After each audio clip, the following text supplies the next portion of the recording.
The Black Cat by Edgar Allan Poe. For the most wild, yet most homely narrative which I am about to pen, I neither expect nor solicit belief. Mad indeed would I be to expect it, in a case where my very senses reject their own evidence. Yet, mad am I not, and very surely do I not dream. But tomorrow I die, and today I would unburthen my soul. My immediate purpose is to place before the world, plainly, succinctly, and without comment, a series of mere household events. In their consequences, these events have terrified, have tortured, have destroyed me. Yet I will not attempt to expound them. To me, they have presented little but horror. To many they will seem less terrible than Baroque's. Hereafter, perhaps some intellect may be found which will reduce my phantasm to the commonplace. Some intellect more calm, more logical, and far less excitable than my own, which will perceive, in the circumstances I detail with awe, nothing more than an ordinary succession of very natural causes and effects. From my infancy, I was noted for the docility and humanity of my disposition. My tenderness of heart was even so conspicuous as to make me the jest of my companions. I was especially fond of animals, and was indulged by my parents with a great variety of pets. With these I spent most of my time, and never was so happy as when feeding and caressing them. This peculiarity of character grew with my growth, and in my manhood I derived from it one of my principal sources of pleasure. To those who have cherished an affection for a faithful and sagacious dog, I need hardly be at the trouble of explaining the nature or the intensity of the gratification thus derivable. There is something in the unselfish and self-sacrificing love of a brute, which goes directly to the heart of him who has had frequent occasion to test the paltry friendship and gossamer fidelity of mere man. I married early, and was happy to find in my wife a disposition not uncongenial with my own. Observing my partiality for domestic pets, she lost no opportunity of procuring those of the most agreeable kind. We had birds, goldfish, a fine dog, rabbits, a small monkey, and a cat. This latter was a remarkably large and beautiful animal, entirely black, and sagacious to an astonishing degree. In speaking of his intelligence, my wife, who at heart was not a little tinctured with superstition, made frequent allusion to the ancient popular notion, which regarded all black cats as witches in disguise. Not that she was ever serious upon this point, and I mention the matter at all for no better reason than that it happens, just now, to be remembered. Pluto, this was the cat's name, was my favorite pet and playmate. I alone fed him, and he attended me wherever I went about the house.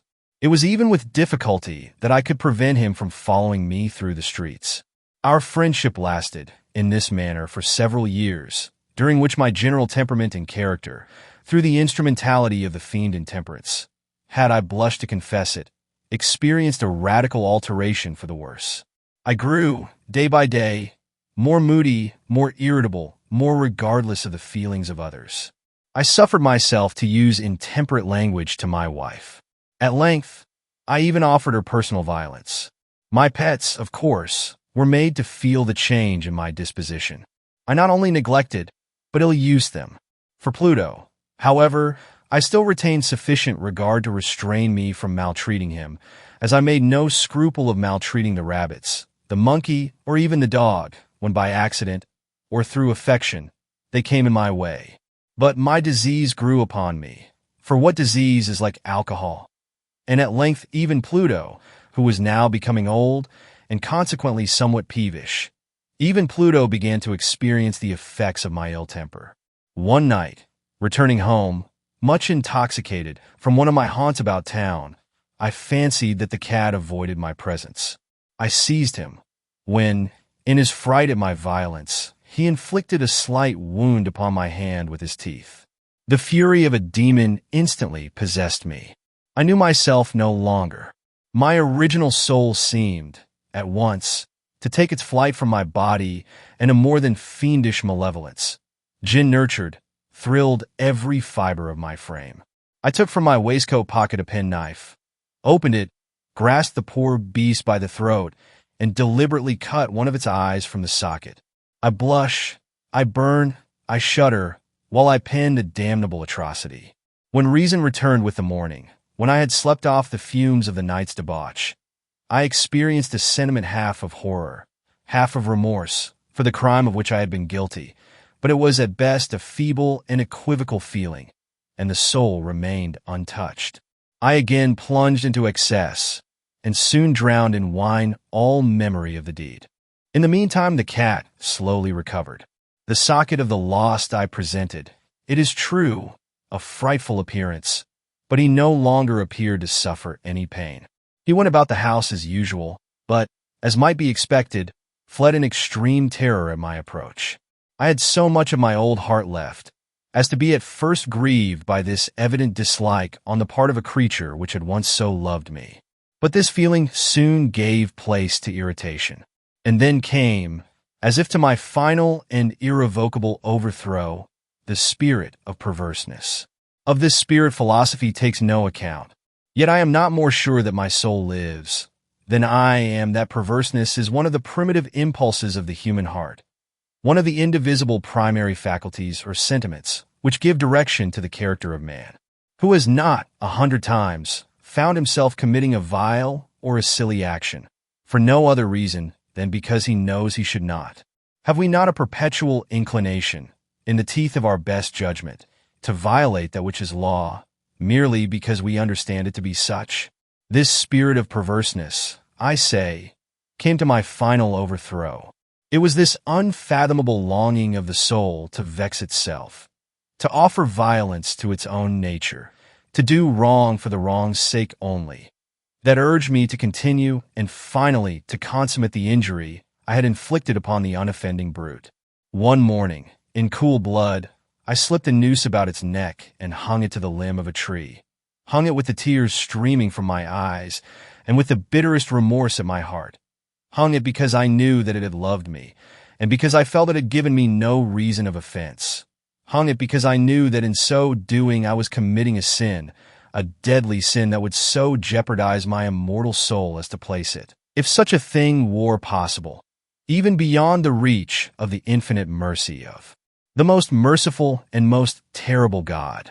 On the night of the day on which this cruel deed was done, I was aroused from sleep by the cry of fire. The curtains of my bed were in flames. The whole house was blazing. It was with great difficulty that my wife, a servant, and myself made our escape from the conflagration. The destruction was complete. My entire worldly wealth was swallowed up, and I resigned myself thenceforward to despair. I am above the weakness of seeking to establish a sequence of cause and effect between the disaster and the atrocity, but I am detailing a chain of facts, and wish not to leave even a possible link imperfect. On the day succeeding the fire, I visited the ruins. The walls, with one exception, had fallen in. This exception was found in a compartment wall, not very thick, which stood about the middle of the house, and against which had rested the head of my bed. The plastering had here, in great measure, resisted the action of the fire, a fact which I attributed to its having been recently spread. About this wall a dense crowd were collected, and many persons seemed to be examining a particular portion of it with very minute and eager attention. The words strange, singular, and other similar expressions excited my curiosity. I approached and saw, as if graven in bas-relief upon the white surface, the figure of a gigantic cat. The impression was given with an accuracy truly marvelous. There was a rope about the animal's neck. When I first beheld this apparition, for I could scarcely regard it as less, my wonder and my terror were extreme. But at length reflection came to my aid. The cat, I remembered, had been hung in a garden adjacent to the house. Upon the alarm of fire, this garden had been immediately filled by the crowd, by someone of whom the animal must have been cut from the tree and thrown, through an open window, into my chamber. This had probably been done with the view of arousing me from sleep. The falling of other walls had compressed the victim of my cruelty into the substance of the freshly spread plaster, the lime of which, with the flames and the ammonia from the carcass, had then accomplished the portraiture as I saw it. Although I thus readily accounted to my reason, if not altogether to my conscience, for the startling fact just detailed, it did not the less fail to make a deep impression upon my fancy. For months I could not rid myself of the phantasm of the cat. And during this period, there came back into my spirit a half-sentiment that seemed, but was not, remorse. I went so far as to regret the loss of the animal, and to look about me, among the vile haunts which I now habitually frequented, for another pet of the same species, and of somewhat similar appearance, with which to supply its place. One night, as I sat, half stupefied, in a den of more than infamy, my attention was suddenly drawn to some black object, reposing upon the head of one of the immense hogsheads of gin, or of rum, which constituted the chief furniture of the apartment. I had been looking steadily at the top of this hogshead for some minutes, and what now caused me surprise was the fact that I had not sooner perceived the object thereupon. I approached it and touched it with my hand. It was a black cat, a very large one, fully as large as Pluto and closely resembling him in every respect but one. Pluto had not a white hair upon any portion of his body, but this cat had a large, although indefinite splotch of white, covering nearly the whole region of the breast. Upon my touching him, he immediately arose, purred loudly, rubbed against my hand, and appeared delighted with my notice. This, then, was the very creature of which I was in search. I at once offered to purchase it of the landlord, but this person made no claim to it, knew nothing of it, had never seen it before. I continued my caresses, and when I prepared to go home, the animal evinced a disposition to accompany me. I permitted it to do so, occasionally stooping and patting it as I proceeded. When it reached the house, it domesticated itself at once, and became immediately a great favorite with my wife. For my own part, I soon found a dislike to it arising within me. This was just the reverse of what I had anticipated, but I know not how or why it was. Its evident fondness for myself rather disgusted and annoyed. By slow degrees, these feelings of disgust and annoyance rose into the bitterness of hatred. I avoided the creature, a certain sense of shame, and the remembrance of my former deed of cruelty, preventing me from physically abusing it. I did not, for some weeks, strike or otherwise violently ill-use it, but gradually, very gradually, I came to look upon it with unutterable loathing and to flee silently from its odious presence, as from the breath of a pestilence. What added, no doubt, to my hatred of the beast was the discovery, on the morning after I brought it home, that, like Pluto, it also had been deprived of one of its eyes. This circumstance, however, only endeared it to my wife, who, as I have already said, possessed in a high degree the humanity of feeling which had once been my distinguishing trait and the source of many of my simplest and purest pleasures. With my aversion to this cat, however, its partiality for myself seemed to increase. It followed my footsteps with a pertinacity which it would be difficult to make the reader comprehend. Whenever I sat, it would crouch beneath my chair or spring upon my knees, covering me with its loathsome caresses. If I arose to walk, it would get between my feet and thus nearly throw me down, or, fastening its long and sharp claws in my dress, clamber, in this manner, to my breast. At such times, although I longed to destroy it with a blow, I was yet withheld from so doing, partly by a memory of my former crime, but chiefly, let me confess it at once, by absolute dread of the beast. This dread was not exactly a dread of physical evil, and yet I should be at a loss how otherwise to define it. I am almost ashamed to own, yes, even in this felon's cell, I am almost ashamed to own, that the terror and horror with which the animal inspired me had been heightened by one of the merest chimeras it would be possible to conceive. My wife had called my attention, more than once, to the character of the mark of white hair, of which I have spoken, and which constituted the sole visible difference between the strange beast and the one I had destroyed. The reader will remember that this mark, although large, had been originally very indefinite, but by slow degrees nearly imperceptible, and which for a long time my reason struggled to reject as fanciful. It had at length assumed a rigorous distinctness of outline. It was now the representation of an object that I shuddered to name, and for this, above all, I loathed and dreaded, and would have rid myself of the monster had I dared. It was now, I say, the image of a hideous, of a ghastly thing, of the gallows, O mournful and terrible engine of horror and of crime, of agony and of death.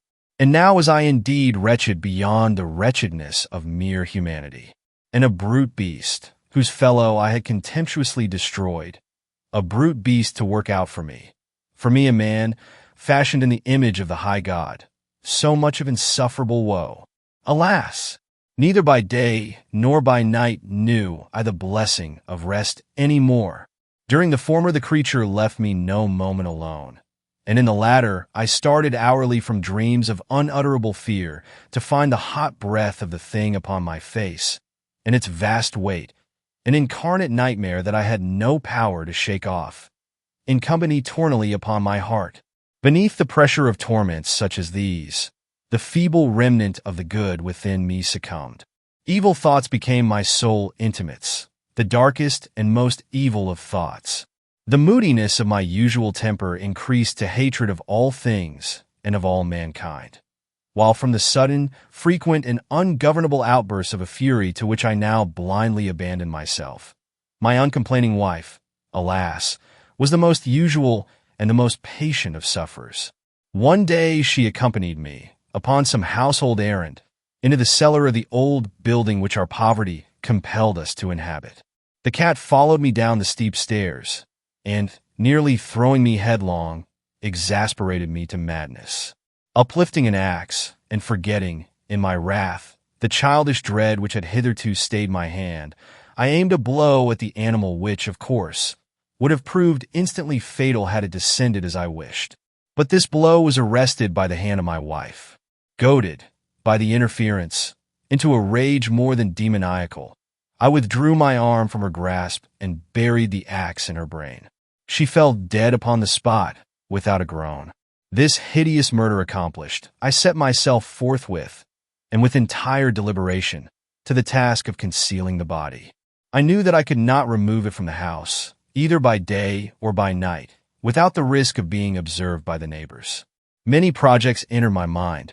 At one period I thought of cutting the corpse into minute fragments and destroying them by fire. At another, I resolved to dig a grave for it in the floor of the cellar. Again, I deliberated about casting it in the well in the yard, about packing it in a box as if merchandise with the usual arrangements, and so getting a porter to take it from the house. Finally, I hit upon what I considered a far better expedient than either of these. I determined to wall it up in the cellar, as the monks of the Middle Ages are recorded to have walled up their victims. For a purpose such as this the cellar was well adapted. Its walls were loosely constructed, and had lately been plastered throughout with a rough plaster, which the dampness of the atmosphere had prevented from hardening. Moreover, in one of the walls was a projection, caused by a false chimney or fireplace, that had been filled up and made to resemble the red of the cellar. I made no doubt that I could readily displace the bricks at this point, insert the corpse, and wall the whole up as before, so that no eye could detect anything suspicious. And in this calculation I was not deceived. By means of a crowbar I easily dislodged the bricks, and having carefully deposited the body against the inner wall, I propped it in that position, while with little trouble I relaid the whole structure as it originally stood.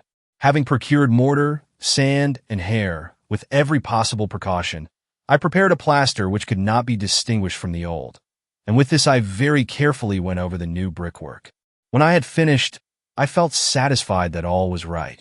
The wall did not present the slightest appearance of having been disturbed. The rubbish on the floor was picked up with the minutest care. I looked around triumphantly and said to myself, "Here at least, then, my labor has not been in vain." My next step was to look for the beast which had been the cause of so much wretchedness, for I had, at length, firmly resolved to put it to death. Had I been able to meet with it, at the moment, there could have been no doubt of its fate, but it appeared that the crafty animal had been alarmed at the violence of my previous anger, and forbore to present itself in my present mood. It is impossible to describe, or to imagine, the blissful sense of relief which the absence of the detested creature occasioned in my bosom. It did not make its appearance during the night, and thus for one night at least, since its introduction into the house, I soundly and tranquilly slept. I slept even with the burden of murder upon my soul. The second and the third day passed, and still my tormentor came not. Once again, I breathed as a freeman. The monster, in terror, had fled the premises forever. I should behold it no more. My happiness was supreme. The guilt of my dark deed disturbed me but little. Some few inquiries had been made, but these had been readily answered. Even a search had been instituted, but of course nothing was to be discovered. I looked upon my future felicity as secured. Upon the 4th day of the assassination, a party of the police came, very unexpectedly, into the house and proceeded again to make rigorous investigation of the premises. Secure, however, in the inscrutability of my place of concealment, I felt no embarrassment whatever. The officers bade me accompany them in their search. They left no nook or corner unexplored. At length, for the 3rd or 4th time, they descended into the cellar. I quivered not in a muscle. My heart beat calmly, as that of one who slumbers in innocence. I walked the cellar from end to end. I folded my arms upon my bosom, and roamed easily to and fro. The police were thoroughly satisfied and prepared to depart. The glee at my heart was too strong to be restrained.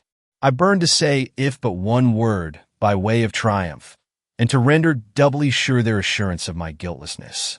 Gentlemen, I said at last, as the party ascended the steps, I delight to have allayed your suspicions.